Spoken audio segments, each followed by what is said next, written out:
Hello and welcome to a very special interview with a very special person. I mean, I've known him for his work for the longest time. I've interacted with him many, many times, but not done a formal interview in that sense. So, in that sense, it's a first. And we are recording it on Independence Day. So, no better day compared to this one. What does freedom mean to us on a day like this? Both of us decided to do a cricket adda. So, I'm delighted and privileged to have T. Dilip joining me, India's fielding coach for the last several years. Incredible World Cup wins and all of that to boost. So first, thank you very, very much for your time. Appreciate you joining me. First My question. pleasure, Boria.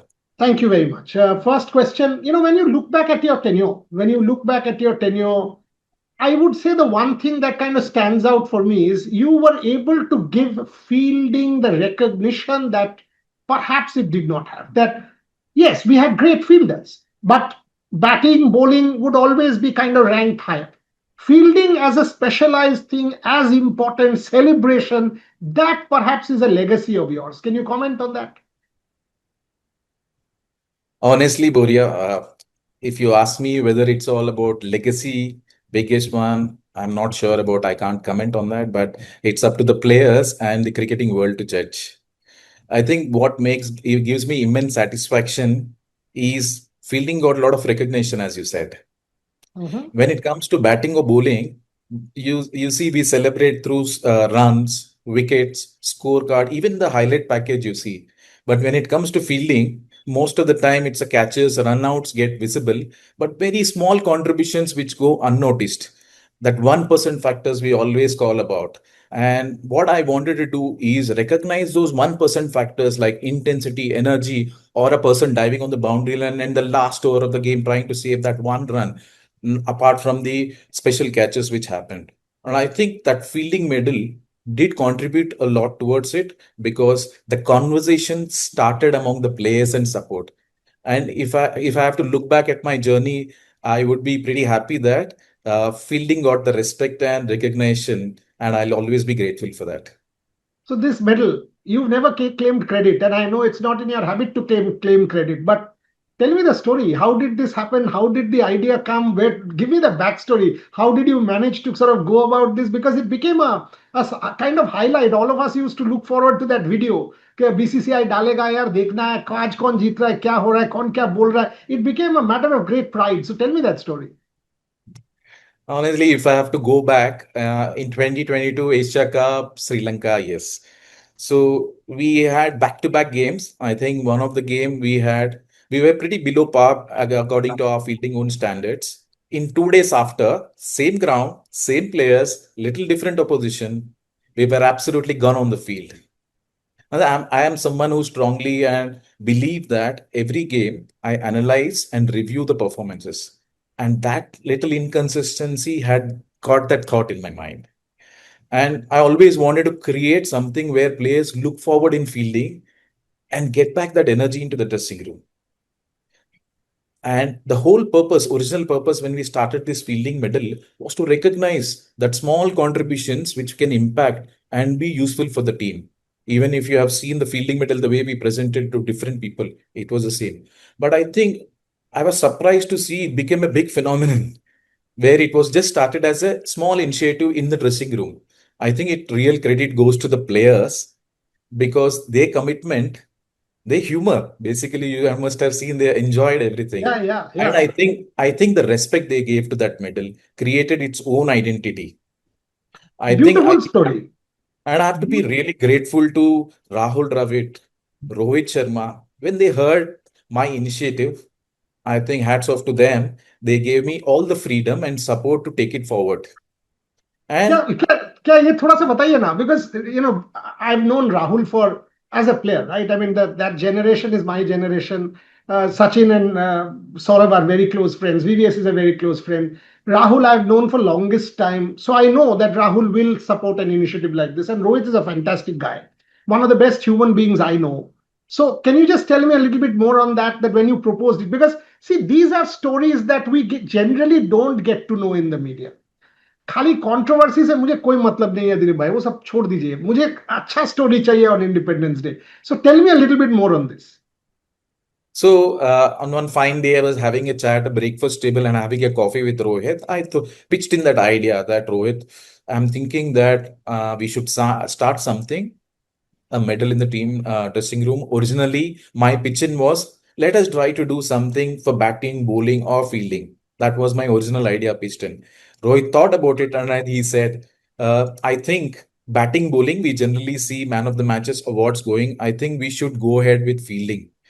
Then once I got the approval from Rohit, then we went on and I pitched on to Rahul Dravid. I think Rahul by now you know that he's someone anything you add on to the team which will benefit the team. He was absolutely on for it. And they don't know how it have ended up, but they supported me earlier in that conversation. I think real credit also should go to the media team, whether it is Anand, whether it is Rajalakshmi, whether it is Maulin, whether it is Ameya, and many others who have contributed because what happened in the dressing room was one part, but the way they captured, the way they presented these emotions to the supporters, it really was a great experience for everyone. But as you said, that next day everyone were looking forward for that medal. I think this medal would have been not successful if not for the contributions from everyone. I think it's because of the support of everyone. I think this fielding medal became pretty successful. I would say. Brilliant. By the way, I'm very, very impressed with the two jerseys behind you. Great. This is how it should be preserved. In fact, the one on the left is also, and I love the way you've kind of, framed your accreditation card. In India, preservation is not done. So that's something that stands out in the frame. I'll tell you a Rahul Dravid story quickly before our next question. You said about team man. So Rahul and I were doing an interview. And I said to Rahul, that Rahul, you've scored so many hundreds, this, that. He said, Boria, I will still say what gave me the most joy is not the hundreds. So I said, then what? He said, when I took a catch at slip. I said, what do you mean? He said, the catch was for a colleague. The joy in the face of that colleague, because this is team sport. Ultimately, the 100 TK mine Yes. team, but the catch is for someone else. It is his wicket. That gave me more joy. That kind of summed up the Rahul Dravid story to me quite beautifully. So that I just thought I'll say that. But Dilip bhai, ye batao, not everybody is a born fielder, right? I mean, and I've asked this of your predecessors also. Sridhar is a good friend of mine. Take the case of Virat Kohli. Virat Kohli is a born fielder. I mean, an incredible athlete, a supreme athlete. At this age, he will jump, dive, do whatever, and like a springboard jump and do what. But on the other hand, somebody like a Siraj, you have to manage everyone. Not everybody is a natural fielder or a Shivam Dubey or anyone for that matter. When someone is not a born fielder and yet he's having to play with people who are, how did you kind of balance this, Dilip bhai? How did you manage this? Honestly, if I have to go back and think, I would like to skip that word called born or blessed with Virat Kohli because his athleticism is always backed with the amount of discipline and hard work he shows on the field. There's absolutely no difference the way he practices in the practice session or in the match.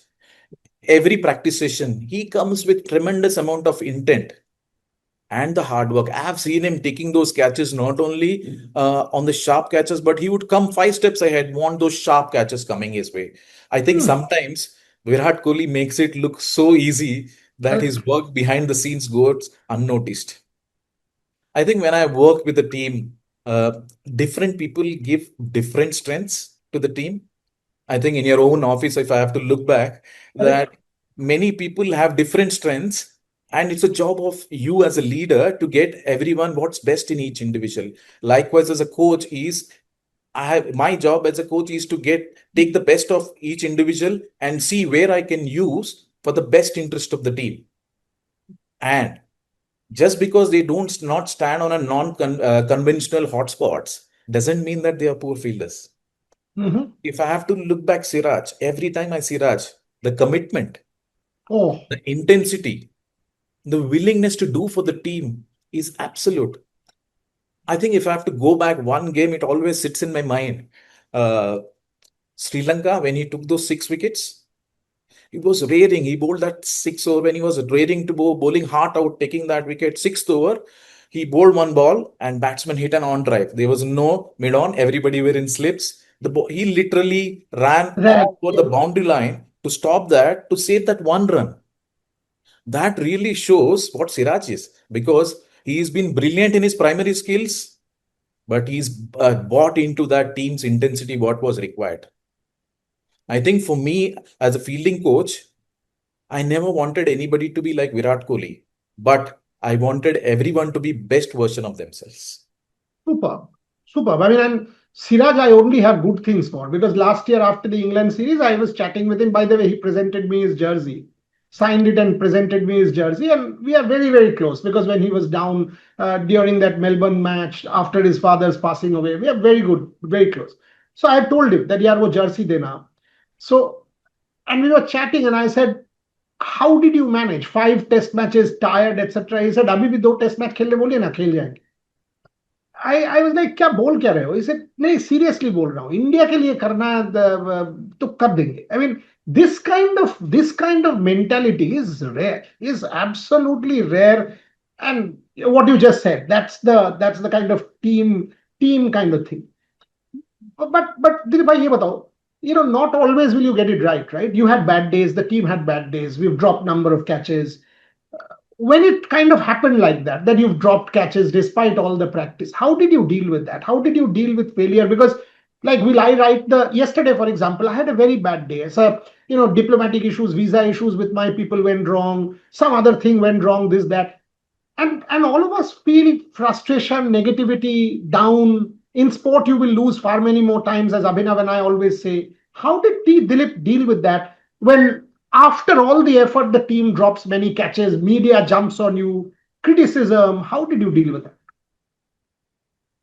So when over a period when I worked with Indian team, one thing I've realized that appreciation and criticism both come at same intensity. So when you want to enjoy the appreciation, I think we should also accept the criticism. But end of the day, I'm a human. I'll be dishonest to say that it did not affect me. Of course. On many occasions, I did get hurt. But whenever a catch is dropped, I try to put myself in players' shoes.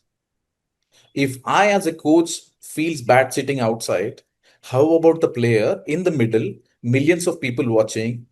What would be his experience? And that one perspective about that has removed me from it. And the next thing I wanted to do is, my major responsibility as coach is to support that player and restore his confidence. Honestly, I feel every failure has to be reviewed honestly, but it shouldn't be used to create fear. And that's what actually helped me a lot. Super. So just to add on to that, when you look back to that incredible test series in England last year, right? One of the best ever. हम लोग कभी नहीं भूलेंगे that Harry Brook catch goes up, Siraj under the ball, all of us know he's taken it, he's over the line. And Harry Brook goes on to get 100. All of us thought match gone. And then Siraj bowls that spell. Did you have a chat? Did you kind of say anything? Because anyone will feel down, right? When that partnership happened and all of that. Can you tell me what was going on? And that is actually, if I say that it has come born with me, I don't think so. I have learned over a period and realized each player goes through different emotions once an error happens, whether it is fielding, batting, or bowling. At that time, yes, I also felt bad. I was in the dressing room. Yes, when you drop a person like a Brooks, it impacts a lot. But I did control my emotions, outweighed how would I express. The first thing I asked Siraj when he came in a break was, what did you feel? Then he said that he came from a break. I just went inside and he didn't realize where he was standing. And that understanding of what he thinks first will help me to analyze later on and give him appropriate solution when he comes to the practice session. And I think the way Siraj shows his heart out, one other factor is, irrespective of one error happens in a match, Siraj is never out of fight. Yeah. Whether it is bowling, whether it is batting, whether it is chasing, you must have seen n number of occasions where in his own bowling he would dive, slide, dive, put everything. That is why you see whether that Bangladesh catch we took one-handed, or in a Dominica where he took that extraordinary catches mid-off. These are the replica that he wants the ball. if you look at in this last IPL, he wasn't standing at hot spots after bowling. That's a great sign to be a bowler to be standing in hot spots. Super, super. But now that we are on Independence Day, Dilip, bhai, ek story batao. When I look back, your tenure, the one catch, maybe two, Axar Patel in Mumbai, I can see Axar's signature there. But the other catch that will always be part of Indian cricket lore is Suryakumar Yadav 2024 T20 World Cup. 11 years of cars gone with that catch. Match was gone, South Africa in control. Fielding coach, ball goes up. Story bataiye. What was going through you? Describe that 30 seconds to me. What was T. Dilip thinking when the catch went up till the time Surya took it? Actually, before that situation, I think there was certain amount of belief among the players, not only the 11 playing there, but also 3 sitting out, 4 sitting out, and also the whole squad, because we had 9% of chance winning India versus Pakistan game. We pulled out there. So a certain amount of belief was always there coming into that game. But 30 ball, 30 runs, David Warner on strike, final round of the final match, full toss. I was kneeling down on the boundary line on the left side when the ball went up in the air. My mind was all doing calculations like, okay, did Surya picked up right? Whether it is feet went right, whether he lobbed the ball at right point, his jump was correct. So my mind was all doing calculations at that point of the time when the ball went in the air. But once it declared it's a clean catch, I think it was surge of emotions. I was up before I even realized. I was pumping my hands. But end of the day, still I know that the match has yet to be completed. But real credit to Surya, because one side is doing that practice, enormous amount of repetitions we put in practice, imprint those habits in your mind. But to go on to the match in a high pressure situation, David Warner at strike, David Miller. Yeah. David Miller on strike, last over of the World Cup final. To replicate that and finish and doing that great, I think real credit should go to Surya because he get composed. But that is what I always felt working with Indian team over a period, not just that occasion, on many occasions, that great players, when under the pressure, maintain their composure so well. And that was Surya demonstrated absolutely well. And even if you look at Axar's catch in this World Cup, the way of that catch on the boundary line, where he was composed enough to throw back to Shivam Dubey, that is a demonstration. You could see great players very well composed, knowing what they are doing in that pressure situations. Yeah, those two catches will forever be. I watched the Axar catch, and we were all looking down like this at that press box, saying, "Can he? Can he? Can he?" Unbelievable moment, unbelievable. But tell me something. You referred to it that as human beings we feel good, bad. We have our emotions, and this is our tendency in the media. Catches drop, Dilip to blame. We show you your face. We'll put a photograph of you, write an article. Uh, some great catches, Surya's catch, Axar's catch, not Dilip's catch. Did you kind of ever think about such things? Ki, "Arey, ho kya raha? I'm like an umpire or a boxing coach putting inside, and I am being punched, or like an umpire who will only give one bad decision and I'll be mentioned." So, to be honest, yes. During my tenures, sometimes I was wondering, like, why coach becomes visible when an error happens and disappears when some good happens. Um, I think over a period, I understood that it's a part of a responsibility as a coach. I think players should get all the credit because end of the day, they are in the middle performing that act under pressure. So they deserve it all. And as a coach, we work behind the doors where we prepare them, support them, and give them the confidence to go out and perform that skill at highest level. But when things go wrong, questions do come us, and over a period, we learn to accept that. But if you say, are you immune to criticism? Definitely not. It hurts because you deeply care about the work you do. But maturity is something over a period we understand that recognition is not the only part of coaching, but it's a individual growth and team success is a major real rewards. Very well spoken. Very, very well spoken. Diva, ye batao, when you take a Rohit Sharma, a Virat Kohli, I mean, come on. Unreal achievers in their own right, generation cricketers. So clearly, these people are larger than life figures in India, right? Almost deified, given a status like cult. Now, when you are coaching them, unbelievable achievers, and at the same time, you have a youngster in the team who has just come in. How can you kind of keep that balance, and how did you keep that balance between a super achiever, a youngster, balancing egos of these people? Because it's only natural that everybody will have an ego. How did you balance all that? I wouldn't look at as individuals with ego. Rather, I would look at as individuals who have achieved highest through their hard work. Hmm. Because different people bring different set to the team, and that's the beauty of working within the group. If you look at high achievers, they have extremely work hard to reach where they are by knowing their own game, and over a period they have their own convictions about their own game. And my job as a coach is to understand first, understand, learn, and firstly observe, listen, observe, and understand the player. And once I do that, I think the next stage comes is where you are trying to give in every fielding session I did, I make sure that there is a clarity and purpose given to the players. I think high achievers, when there is a clarity and purpose in every session, they respect you a lot because there Hmm. is clarity. And also, when players know that you care for them rather than care for them to help their cricket, rather than controlling them, those mutual respect automatically. I personally feel working at Indian team at this level, it's less about being authoritative, more about credibility, relationship, understanding them. I think that's a healthy relationship we always want between the players.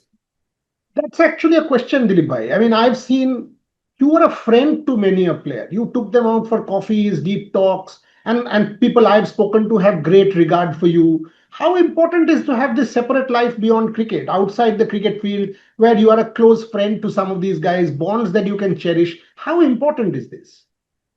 For me, especially in my way, I see it as absolutely necessary because going out for coffee at times open ups. We get a chance to know what they feel inside and how they want us to give their feedback or to go about them. But every time we go out on a coffee shop, doesn't necessarily have to be a cricketing thing. I always feel that when a player feels that every conversation is not a cricket conversation, they try to go a little deeper. I think I'm firm believer to touch upon the life aspects, different aspects, how they deal, how about routines, how they go about things. What exactly happened is indirectly it helped me in cricketing relationships because over a period, players become a lot more open and honest with me. Hmm. That really helped me to understand and go about my feedback in a different way to different people. Because for me, bonds with each player I always cherish because each one gave me a different thing, and it was a great learning for me too as a player. As a coach, if I have to look at giving a feedback to one player, the same problem another player expressed me in different manner, I had to change that.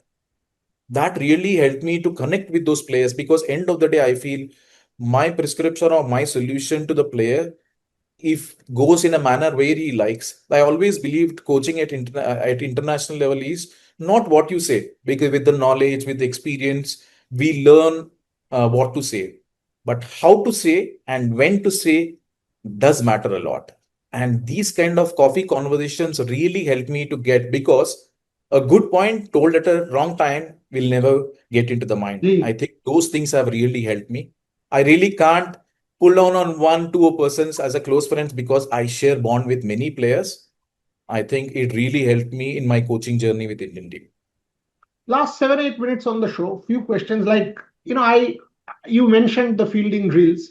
I watched very closely during England because we had access, right? Every day I used to sit in the gallery and watch you, and you had created these little games. I mean, two teams throwing games, people would get involved, and you kept evolving. I mean, things evolved with multiple tournaments, not the same drill, different drills. Can you talk a little bit about that? Because clearly you were also trying to make things exciting for these people, making them into teams, giving them that competitive spirit. There was laughter, banter, but that edge. Give me a little bit more about that. For me, I think understanding the team is a key aspect. I think whether it is Rahul Dravid and Rohit Sharma era or a Gautam Gambhir and Suryakumar during era, it's understand the philosophy of how the captain and head coach want to carry forward. Once I understand that philosophy, my way of doing is next is to understand the team dynamics. How a player gives their best intensity in field, whether to do it start of the practice session or after the practice session, because many of the practice session individually when it happens to one on one, it's more about specific work for that particular player, because I've identified him that this is the place he's going to stand. Suppose a deep square leg fielder, I would hit them with in a certain manner, where a long on fielder I'll hit in a certain manner. So that is more of specific purpose. But the main purpose of a team session was always to make sure that one needs to adapt to the conditions whichever place we go, but also create that buzz among the group. There is a little competition, purpose achieved, but at the same time, that energy is flown and still the basics of, if for suppose a direct hit has to be achieved, it still has achieved. Hmm. For me, one good aspect about this coaching is uh, I always look into my every session deeply and see how better it can help the team, and getting my timing right and communication was a bigger part in this. So with the physio, with the trainer, it's important to get our timing right when you want to do that intensity session or when you want to get that energy bus going into the session. So those are little things which are really helped me. But I think credit to also the players who really brought into this idea and really enjoyed the sessions. And of course, my habit of going into uh, ga- other games, searching inside what they can bring in. You've given it to me. So tell me about your thing on baseball, because T. Dilip following baseball, studying baseball, bringing that stuff into cricket. Tell me a little bit more. So if I'm someone who always believed that I'm an open coach when it comes to learning, I still feel that there's a lot more I can learn. That really habit has helped me to look into other aspects so well. I think when in my college days I played baseball myself in the Wow. college day, yes, and I played football in my school days. Then I played dart at certain point. Then I was intrigued to see when I worked 2 years with Mike King when he was with Deccan Charges under him. So there are certain things which are closer to things which will come in cricket, like a running back catch, an overarm throw, a direct hit, are closer to what happens in uh, baseball. But when you look at Neeraj Chopra throwing that javelin throw, look at his non-throwing hand, thumbs going down, elbow absolutely straight. Those are little. But if you look at tennis, every player comes and base up so well, he moves easily, can move laterally. That base up is taken from tennis. So different games gives various aspects. But my job as a coach is to get those and see whether this will be adapting to cricket. Will it be helpful to player? And can it be transferred to the match? And that's a key thing to be look into, because today's demand of players have increased. You need to run faster. The ball at which the high ball or a flat ball which comes at a boundary line in 2020 is different to what comes at 2026. So the demand is different. So it's great to see what other things can bring into the table, but at the same time, the fundamentals always remain the same. Still the strong base, still the soft hands, still the reactions, still the reflections always remains the same. So my job as a coach is to understand those and get those few things which are required, but also make sure that the purpose is always there in every drill I do. Beautiful. Last 3 minutes. One, when you mentioned Rohit Sharma and Rahul Dravid, that 2023 World Cup final, it was a national heartbreak. That moment, Rohit sort of standing there in the ground, Rahul wanting to go, and then obviously fast forward to 24 when they had their moment. How did you personally deal with 23? How difficult was that? What was the kind of dressing room that night? I mean, how did you all come to terms with that after that intensity and high of those 10 games, not winning that final? It was disappointing, definitely, because of the quality and consistent which we went about in that tournament. Yeah. Because they were home World Cup, lot of emotions attached, and we played so good that we want to finish with that trophy. But when that didn't happen, it was definitely disappointing. I can't talk about everyone, but for myself, I still get the flashes of World Cup. Why we couldn't pass out that day to win that trophy, because there are a lot of emotions, lot of quality of cricket we have invested in that. But I think cricket has taught us one thing, that even though you worked so hard, sometimes the result still may not be in your favor. And our job as a sporting professional, whether it is a coach or a player, is accept the fact you'll never get away from it. Accept the fact, come back again on the ground, work again, and go again and try to achieve another goal. Show up. I mean, you keep showing up. Ultimately, that's the deal. You whatever the sun will rise, you have to show up day in day out. It'll not be good. Dilip bhai, ek batao. This time also, I was at what was it? Edgbaston. Edgbaston when that ODI series in England, and the team had gone out to bat and bowl. Rohit Sharma was inside with you. From that press box upstairs in Edgbaston, Rohit. I mean, that lean version of Rohit. Yeah, for me it was a surprise. I met him multiple times in the middle also. During Sachin's son's wedding, we had a catch up at MCA. But to see him at this age rediscover the joy, I mean, losing weight and putting in that effort. You coached him, you were doing special drills with him. In fact, he and you had a chat in Birmingham. I wrote about it that you all had a chat and you all were doing a special drill. Give me an insight, because that's the insight of a champion, right? That even now he's achieved everything. Yet the thing about losing weight and putting and in England he was fielding like a newbie. So give me a little bit more on this. I think if I have to look back in that conversation, there are n number of conversation topics which came out. One is about his own individual fielding. Two is how we go around in England, especially in one day, because we are just coming from a T20 format. We go out 20 overs, give every burst over a period of 20 overs, come out. That's the intensity we're talking about. But in a one day cricket, how can we sustain that intensity over a period of 50 overs? And he was sharing his experience in England. And what made me interest always with him is, whenever he plays cricket, he wants to play at his best.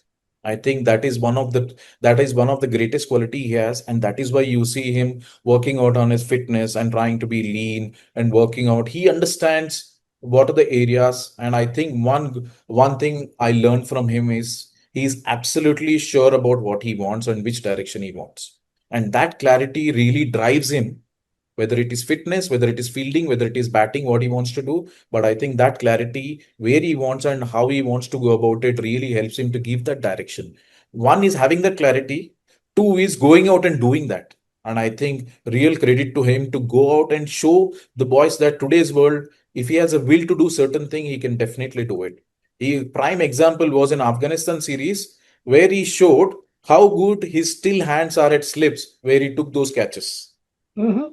At the same time, in Lords, he has shown diving on the boundary at the 38th Correct. to stop that 2 runs. That really shows the commitment he gives to the team, whether he's in the leadership, whether he's not in the leadership. His contribution to the team, always he puts very high, irrespective to where he's standing on the field. And that is the greatest quality of a player, what he brings into the table. I've loved this conversation, Dilip bhai. I love this conversation. I'll finish off with a rapid fire. I mean, this is not a rapid fire that I've created. When I said to my people, Rohit, Shubha, and all of them that I'm doing this, so they've sent it to me. All interesting ones because they've all followed you, right? I mean, and have many more than me. I mean, I don't do tours these days. Have to run the business. They are on tours all the time.